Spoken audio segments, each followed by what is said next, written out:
తెలంగాణలో మున్సిపల్ ఎన్నికలు ప్రచార దశకొచ్చాయి. మరో వారంలోనే పోలింగ్ జరగనుంది. రాజకీయ పార్టీలన్నీ ప్రచార పర్వంలో మునిగిపోయాయి.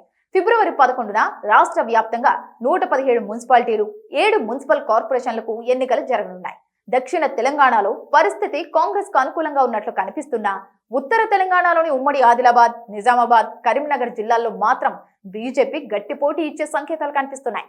దీంతో ముఖ్యమంత్రి రేవంత్ రెడ్డి ఉత్తర తెలంగాణపై ప్రత్యేక దృష్టి సారించి పార్టీ శ్రేణులను అప్రమత్తం చేశారు. ఉత్తర తెలంగాణలో ప్రధానంగా కరీంనగర్, నిజామాబాద్, రామగుండం, మంచిర్యాల వంటి కీలక కార్పొరేషన్లు ఉన్నాయి. వీటితో పాటు ఆదిలాబాద్, నిర్మల్, జగిత్యాల, కామారెడ్డి, సిరిసిల్ల వంటి సుమారు 35 నుంచి 40 మున్సిపాలిటీలు ఈ ప్రాంతంలోనే ఉన్నాయి. పార్లమెంట్ ఎన్నికల ఫలితాల నుంచి బీజేపీ ఇక్కడ బలంగా పుంజుకుంది. ముఖ్యంగా నిజామాబాద్, కరీంనగర్, ఆదిలాబాద్ జిల్లాల్లో కమలం పార్టీకి బలమైన కేడర్ ఉండటం, హిందుత్వ అజెండా, కేంద్ర పథకాల ప్రచారం బీజేపీకి కలిసొచ్చే అంశాలు.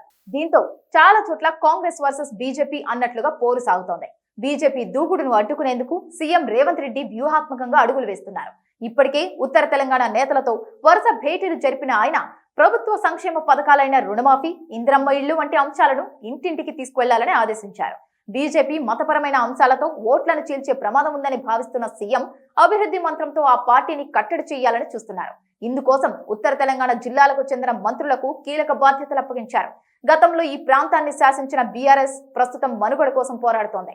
అసెంబ్లీ ఎన్నికల తర్వాత వరుసగా నాయకులు పార్టీని వీడటం, కేడర్లో నైరాశ్యం నెలకొనడం గులాబీ పార్టీకి పెద్ద మైనస్ గా మారింది. అయితే సిరిసిల్ల, సిద్దిపేట వంటి కొన్ని ప్రాంతాల్లో కేసీఆర్, కేటీఆర్ ప్రభావంతో ఇప్పటికీ బీఆర్ఎస్ గట్టిగా ఉంది.